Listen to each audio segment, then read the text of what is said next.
He was fixing a broken fence when the phone rang, an unknown number flashing on the screen. "Hi, is this Mr. Walker?"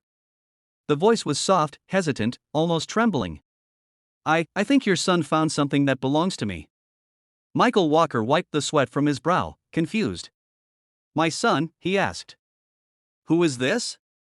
But before he could ask more, the woman on the other end quietly said, "You'll find out soon," and hung up. He didn't know that call would change everything, or that the stranger's voice belonged to the woman who owned the silent white mansion next door, the one nobody ever saw coming or going. From Michael Walker had learned to live with less sleep, less time, less help. Being a single dad wasn't easy, but he wore his struggles like armor. Every morning, he packed lunch for his 8-year-old son, Noah, before heading to work at a small repair shop in town.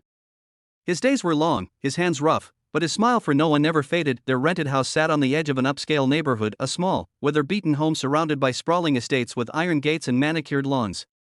Among them was one place everyone whispered about, the mansion next door. Its owner had never been seen. Some said it was a widow who lost her husband and hid from the world, others said it was abandoned. All Michael knew was that its lights were never on, but lately, Noah had been talking about a lady in the garden. "She feeds the birds every evening, Dad. She waves at me sometimes." Michael would laugh. "You probably saw the gardener, buddy. Nobody lives there." But Noah insisted. "She smiled, Dad. She looks sad, though." Michael didn't think much of it until that call that evening. As the sky dimmed, a sleek black car pulled up in front of his driveway. A woman stepped out, tall, elegant, but pale as though she'd been keeping company with ghosts.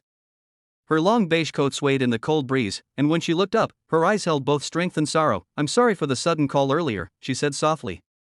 "I'm Evelyn Hart." She hesitated, glancing toward Noah, who was peeking from behind his father's leg. "Your son found my locket near the fence. It means a lot to me." Michael handed it to her, noticing her trembling hands. "It's a beautiful piece," he said gently. "Old?"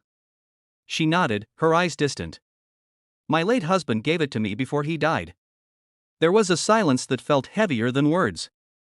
Then she whispered, "You're the only ones who still keep this place alive with laughter. Thank you for that."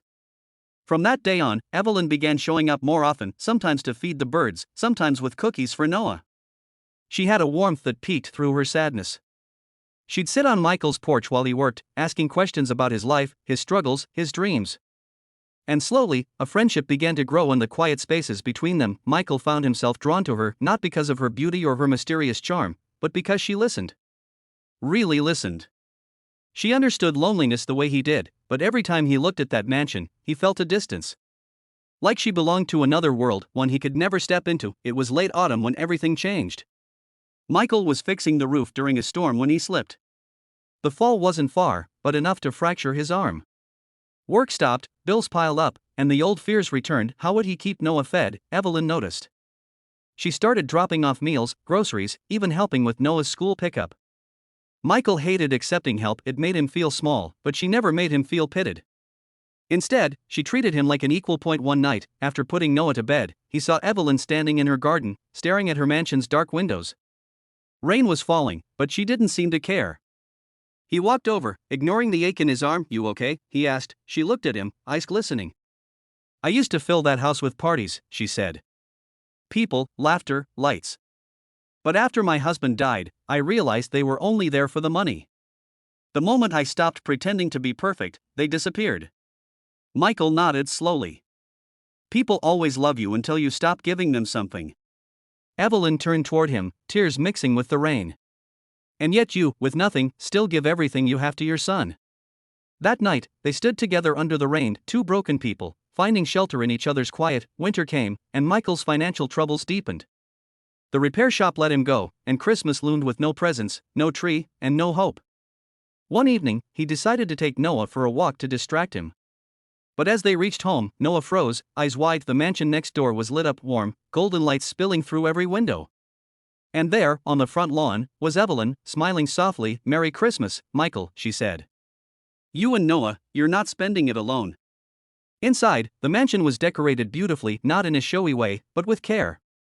A small tree, hand-painted ornaments, and stockings with all their names, including Noah's. Michael stood still, overwhelmed. "Evelyn, this is too much," she interrupted him gently. "No, it's not enough. You showed me what real love looks like. You brought life back into my home. And maybe," she hesitated, voice trembling, "maybe you can bring it back into my heart, too." Time passed, and that house next door no longer stood in silence. Noah's laughter echoed through the halls, Evelyn's smile returned, and Michael, once the man with nothing, found everything he didn't know he was missing. Sometimes life brings people together in the most unexpected ways, through a lost locket, a broken fence, or a single phone call. And sometimes, the mansion you thought was out of reach becomes a home built not from bricks and wealth, but from healing, hope, and love, because in the end, it wasn't about who owned the mansion, it was about who finally made it come alive again.